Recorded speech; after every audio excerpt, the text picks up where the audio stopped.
De volta com o programa de entrevistas aqui na nossa TVBE, hoje conversando com o ex-comandante, mas hoje muito atuante, Reinsdorf, que é o seu nome de combate, né? Mas antes, eu quero saber se você já conhece o Parque de Educação Ambiental Bororós. A boa notícia é que nestas férias escolares de 10 de dezembro a 10 de janeiro, as visitas ao parque estarão liberadas, sem necessidade de agendamento. É só chegar nos horários das visitas guiadas, 9, 10h30, 13h30 ou 15 horas, de segunda a sexta-feira. Não esqueça do sapato fechado e de vestir roupas leves. O Parque Bororós está completando 1 ano de atividade e a programação especial faz parte da comemoração de 25 anos da Ambiental Limpeza Urbana e Saneamento. O Parque Bororós é uma iniciativa da Ambiental em parceria com a Prefeitura. Ambiental, cuidando da nossa cidade. Já que nós estamos falando em cuidando, né, o tema do primeiro bloco foi a gente fazer uma leitura a princípio, né, do momento que nós estamos vivendo, mas eu também queria entrar ainda nessa questão da defesa, da segurança, porque muitas vezes nós temos a impressão de que estamos vivendo uma cidade violenta, que nós estamos vivendo uma cidade que tu tens medo. Afinal, o que é segurança? É policial na rua? É um indicativo de menos violência pela imprensa, enfim? É a iluminação pública? O que compõe a violência? Diria que dentro dessas colocações que fizestes, é um pouco de tudo. Na verdade, até o conceito de segurança pública hoje, se a polícia militar se apegasse a esse conceito, qualquer corporação policial, guarda municipal, enfim, ela estaria abrindo mão, ela só está pegando 1/3 da linha de produção. Explico. Porque segurança pública, ela faz parte de uma coisa muito maior chamada ordem pública. Então, temos a ordem pública, certo, onde segurança pública é 33,33%, eu tenho tranquilidade pública e salubridade pública. Salubridade pública. Traduz isso. Isso é o lanche que está errado. Às vezes você tem uma questão mais de ambiente, né? Você ter lá uma praça com cheiro de urina, em que você... Como é que vai atuar nisso? É uma operação que a Polícia Militar participa junto com o pessoal da Vigilância Epidemiológica contra o mosquito da dengue. Isso é uma ação de salubridade. Agora, as pessoas que estão na rua, né? Os moradores de rua também hoje é um problema sério. Isso já é uma questão de ordem pública, né? Isso, ela já mas está dentro desse conceito de ordem pública, onde eu tenho a tranquilidade, né? Que a gente explica dizendo assim, olha, eu tenho uma creche lá em Blumenau que foi atacada, no dia seguinte quem queria levar a criança para a escola? Então rompi a tranquilidade pública, dando um exemplo muito claro. Mas... Isso não no Brasil todo, né? Às vezes não é localizado. Aquilo que acontece reflete numa sociedade bem maior, né? E aí eu tenho a segurança pública propriamente. Então, trabalhando o conceito de ordem pública, que é o que a Polícia Militar hoje vem fazendo, estamos trazendo isso já, porque ele aumenta, ele tem uma amplitude de visão. Daí sim, é o poste lá da Polícia Comunitária, né? Olha um poste, a teoria da janela quebrada, onde você deixa uma casa abandonada, daqui a pouco o pátio fica sujo, cai o telhado, alguém atira uma pedra lá, quebra alguém vai morar ali, e aquilo ali vai se deteriorando. Então, a teoria da janela quebrada é assim, ó, quebrou lá o vidro, conserta. A iluminação lá numa praça, conserta, porque eu tenho uma iluminação presente. Esses fatores todos auxiliam na sensação de segurança. Ou, melhor, sensação de ordem pública. E aí vai índice criminal caindo, com certeza, você vai combater, você precisa efetivamente, às vezes, agora falando aqui, né, como especialista de segurança pública, né, pós-graduado, né, já saí ali mas assim, você vai combater exatamente aquilo que está trazendo prejuízo maior, crime contra a vida. Pô, se eu tenho um nível alto de crime contra a vida... Crime contra a vida homicídio, né? E aí eu vou, por exemplo... Aquela pessoa que vai pra rua e mata o... Mas Joinville está 2 anos anteriores sem latrocínio, que é o roubo com seguido de morte. Fechamos sem latrocínio na maior cidade do estado. Mesmo? Sim. Esse é um número que eu não conhecia. De fato. E aí tem um homicídio, às vezes aqui por uma rivalidade, por questões de droga, alguma questão que houve e tal. E aí você vai trabalhar nisso, né? Porque é um crime que chama atenção, é o mais valorado no Código Penal, né? Para nós aqui, o crime contra a vida, né? Isso não precisa nem estar no ordenamento jurídico, isso é muito de vida também, né? Você tem isso em sociedade. Policial, né? né? Não, da sociedade, né? De você preservar a vida, né? E aí você vai trabalhar isso com operações pontuais, você faz uma operação de choque de ordem numa área que está tendo um maior número de crimes. Então, tem a atuação tem das mapa forças... da violência, é isso? Isso, a gente faz um levantamento. Né? Feito o levantamento, você vai trabalhar. Então, respondendo ali, você tem a atuação das forças policiais, conjugadas com uma sociedade. Hoje nós temos programas preventivos que auxiliam muito nisso. Né? As portas da polícia se abriram depois de 1999, quando começou a polícia interativa, segurança comunitária, porque as pessoas começaram a participar. Hoje nós temos os consegues, né? Os consegues são atuantes em Joinville. Né? E você tem hoje uma rede de vizinhos. Também. Né? Hoje, caso prático, né? A vizinha ela mandou uma mensagem para mim: olha, tô indo para a praia e tal. O senhor vou ficar aqui, vou tranquilo. Então, assim, essa troca de informações e a rede de vizinhos, quando é criada pela corporação, você tem o controle, né? Não só para isso, né? Mas eu digo assim, aquele carro que entra na rua que é suspeito. Né? Mas nesse caso, a rede de vizinhos, a gente vê as casas que tem aquela plaquinha identificando, não é? Mas e quem quiser que não tenha ainda essa rede de vizinhos? Procura um batalhão, um local lá para elaborar, né? Não é do Exército. Não, da Polícia Militar, né? Batalhão da Polícia Militar, né? Uhum. Hoje nós temos a Zona Norte de Joinville Centro, a área norte de Joinville cuidada pelo 8º Batalhão e o sul de Joinville pelo 17º. Então procure o batalhão da sua área lá e vai fazer o cadastro da rede de vizinhos. Porque, e é difícil isso? Não, tranquilo. E aí tem que ter uma maioria? Isso, daí o pessoal vai lá, o batalhão vai lá, faz uma palestra e entendi. Cria a rede de vizinhos.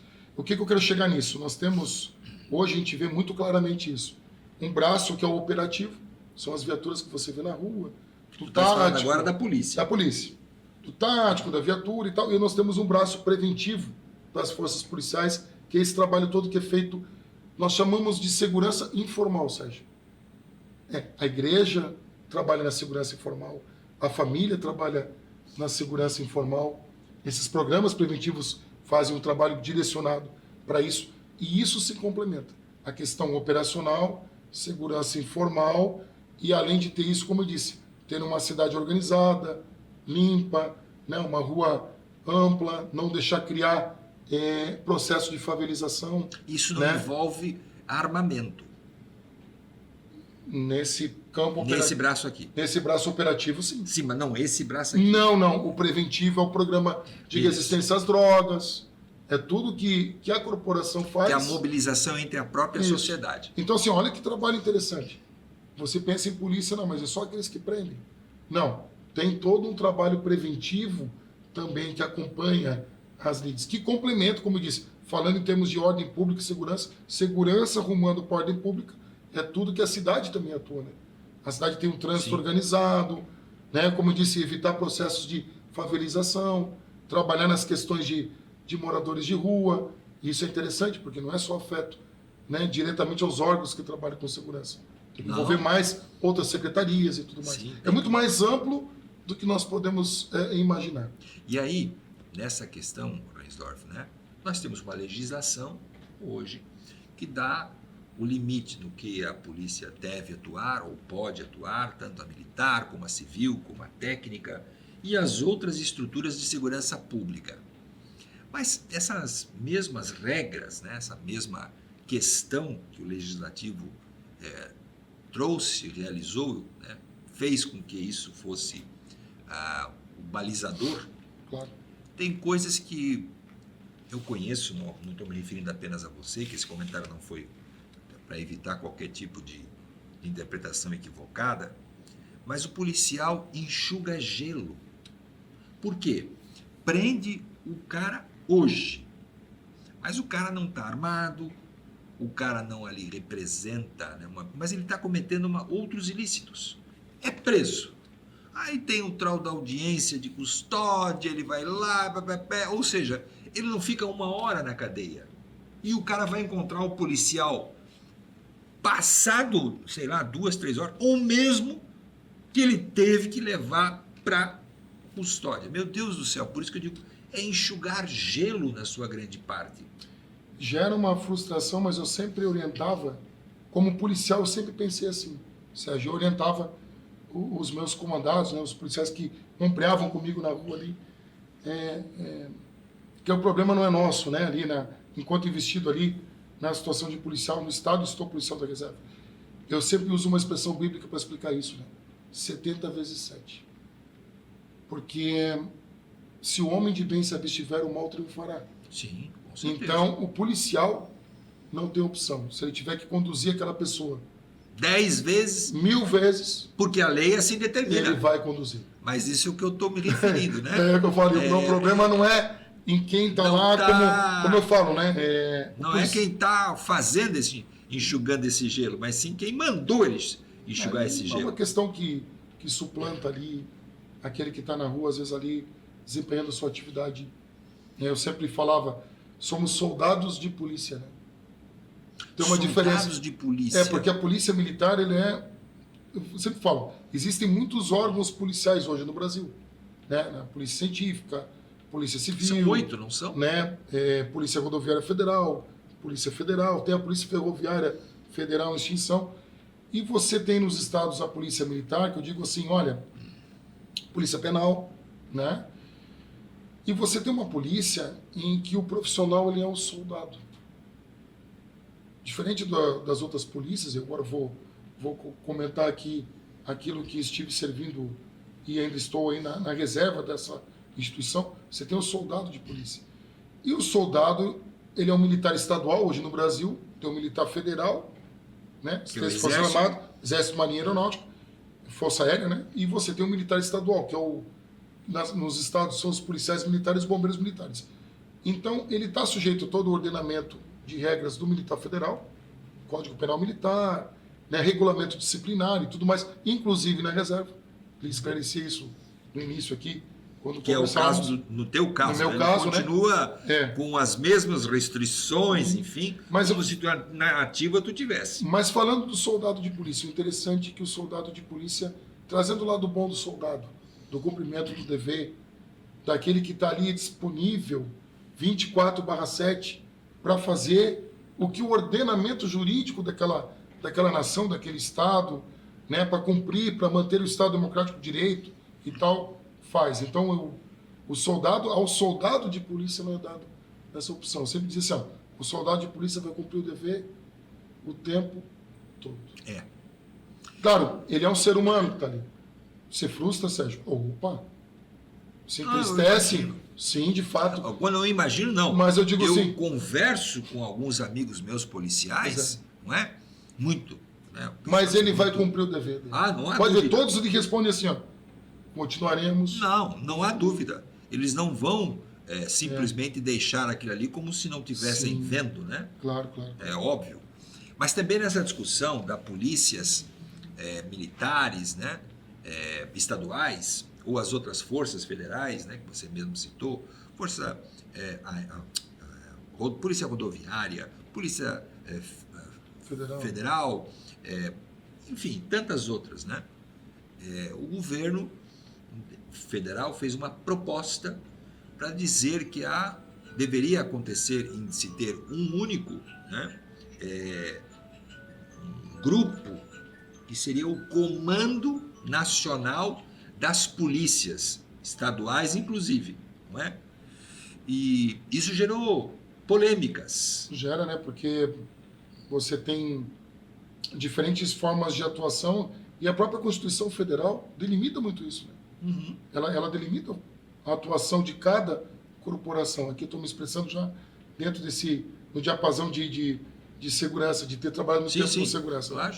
Então você tem é muito limitado, né? Está muito claro o que cada corporação faz, né? O que o governo talvez tentou fazer foi um SUS. Ele falou mesmo de SUS de segurança pública, era o termo que era usado até na imprensa. Até pode vincular o que cabe, né, ao governo federal, né? diretamente, né? Eu já atuei lá pela Força Nacional e ela estava linkada ao Ministério da Justiça. Então, às vezes, caberia um Estado que está precisando de auxílio, né? Que nem agora aconteceu uma catástrofe, o que aconteceu no Rio Grande do Sul, né? Natural, e foi lá alocado recursos federais, inclusive de Força Armada, por outros estados brasileiros mandaram suas corporações, a própria Força Nacional lá foi atuar. Então, eu vejo assim... Mas a proposta que eles estavam levantando é era completamente outra, né? De diferente. ter um comando único, né? É. Então, isso num país de dimensão continental e de diferentes características, né, Sérgio, assim, culturais, sociais, né? Até gosto, como diz, até no nosso estado que é pequeno, temos essas diferenças, né? Sim, com certeza. Do homem da serra, do homem do litoral, Com aqui certeza. nós aqui de Joinville, com relação a quem Agora, vive em Florianópolis. essa discussão, para mim, era bem simples a solução. O que eles imaginavam, né, de botarem dinheiro nesse novo fundo federal, divide para os governadores. De fato. Fortalece Isso, de as fato. polícias que já estão ali, né, Exatamente. com as suas atividades, que já conhecem, já sabem. Ah, mas elas ficam subordinadas ao governador. É uma autoridade a qual os eleitores decidem.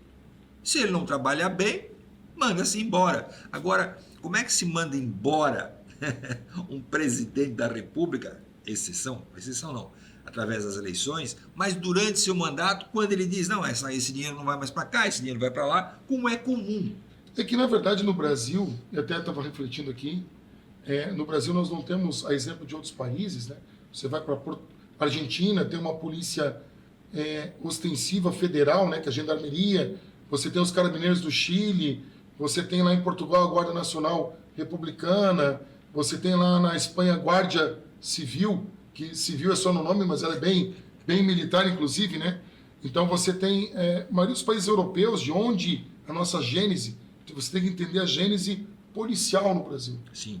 Para entender toda essa questão, né? Nós viemos, Dom João VI, quando veio ao Brasil, em 1808, né? Ele criou a Guarda Real de Polícia em 1809, né? Tirando do corpo do Exército para criar a Guarda Real de Polícia, que deu origem à Polícia do Rio de Janeiro. Eles têm até usam no brasão lá essa data, 1809. E a nossa polícia aqui em Santa Catarina é de 1835. O Brasil, quando criou ali aquela questão, tinha as capitanias e depois vão para as províncias, né? Você tinha que ter uma polícia da província militarizada, né? Na época ali, né? Nesse caráter, porque na Europa era assim. Nós temos duas escolas de polícia no mundo. A anglo-saxã, que é da Inglaterra, a origem da Inglaterra, onde a polícia é uniformizada, mas eles não têm essa característica militar, que deu origem à polícia americana, por exemplo, né, e tal, a própria polícia inglesa ali. O FBI, no caso americano. Não, o jeito que a polícia americana trabalha. Eles trabalham fardados, mas não tem característica. Tem lá sargento, tenente, mas não é como no Brasil, bem estritamente militar. E nós temos uma outra corrente, que é da Marechalse, que foi uma polícia que foi criada por Napoleão Bonaparte e que a maioria dos países da Europa segue, porque é uma questão paramilitar. Você tem uma polícia nacional, né? Os próprios carabinieri da Itália, certo. Vou pegar um exemplo aqui, mas na Alemanha. Depois eles você tem uma polícia isso militar, uma polícia nacional daquele estado. E no Brasil, foi criada a polícia militar da província. Essa foi a questão. E aí o governo federal, depois de muitos, eu não tenho uma força ostensiva de amplitude nacional, né? Eles têm sim, mas digo, não falando assim da forma como Mas antes do intervalo, eu só quero encerrar dizendo o seguinte, né? Ok, democracias, as polícias podem mudar de posição, mas nas teocracias, né, nas ditaduras, é só uma polícia. O que manda aqui, bate lá embaixo. A gente já volta depois de um breve intervalo. A conversa vai continuar e você, tenho certeza, continuará atento. Um instantinho só.